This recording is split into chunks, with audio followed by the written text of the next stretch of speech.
Thank you so much, Ken, for those inspiring words. And now we have the privilege from hearing from two graduates. They are Veronica Etier, Bachelor of Science Business Management from Mercer Island, Washington, as well as she will be followed by Codie Sprinkle, Bachelor of Arts Interdisciplinary Studies from Marion, North Carolina. My educational journey started a long time ago when I saw those two pink lines telling me I was expecting my first child. I was 20, looking at the world with fresh eyes, and although she was planned, my future was not. I was living in an overpriced two-bedroom apartment with my then husband and our roommate, and I knew I had to do better for my daughter. I wanted her to have a strong female role model and someone that she could be proud of. So I enrolled in a medical program that was only concerned with money, following in the CNA footsteps of pretty much everyone in my family. There was no weekly phone calls, no check-ins, no support, nothing remotely close to the WGU experience. After my daughter was born, I was consumed with her safety. I dropped the medical program and the college, and I told myself that I would follow her throughout her educational journey and keep my hands in the entire process. So I went on the hunt for a decent school to achieve my goal, and that's when I stumbled upon WGU and witnessed firsthand their dedication to their students. And education-wise, WGU was the best decision I ever made. Every week, my mentor's support constantly reconfirmed that decision. I looked at my degree plan thinking, I will never get through this.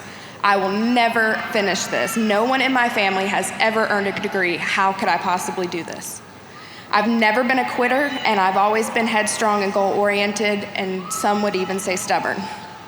I made a promise to myself that I would finish my bachelor's degree, that I would show my daughter that with hard work and dedication, you can achieve anything. And little did I know that would be the hardest promise I would ever have to keep. And fast forward a few years later, we were expecting our second child. And even though we had planned him, my then husband and I were not on the same page anymore. I was 2 months pregnant and homeless with my 4-year-old daughter. We bounced around from couch to couch, but nothing was permanent to call our home.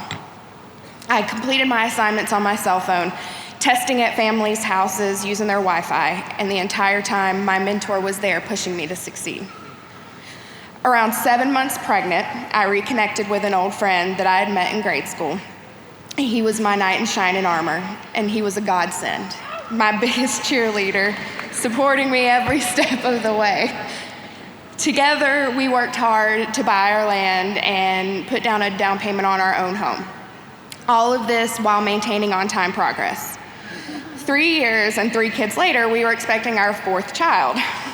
She was due in August, and my demonstration teaching was starting in September.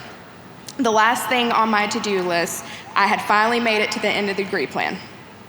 However, on August 5th, one day before our wedding anniversary, 6 days before our daughter was born, and a month before my demonstrative teaching was to start, my husband and I stood there in desperation as we watched everything we worked so hard for go up in flames in a matter of 27 minutes. But even with all of this, I kept my head in the curriculum, pushing forward with my husband and my mentor's support. The following month, I prepared for my demonstrative teaching to start, only to hit yet another roadblock. This one causing me to enter term break and reschedule my demonstrative teaching until January. My husband and I got the devastating news that our 2-year-old son had to have brain surgery for Arnold-Chiari malformation. During term break, we nursed our son back to health and bought our new home and settled back in on Christmas Eve. January 2018, I started my demonstrative teaching, and I knew that I had made the right choice. I was in the home stretch when March rolled around, and everything seemed to be falling into place. That was until I got the phone call that no one wants to get. My stepmother, one of the most amazing women who raised me, was about to be removed from life support.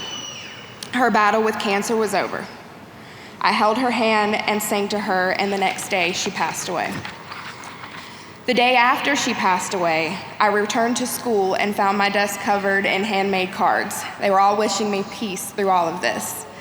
My students didn't know anything about me other than what they had seen for the last 3 months, but our bond was very clear. That was the moment that I realized that I wasn't just proving to my kids that you can achieve anything through hard work and dedication. I was proving it to my students as well. Throughout this journey, it's been very clear that God was there giving me the support and resources I needed to push through my hardships. Because of Him, I'm able to stand there today with my head held high, stand here today, not there, graduating from the best school ever, and none of it would have been remotely possible without God, my husband, my family that loaned out their Wi-Fi, and the support of WGU.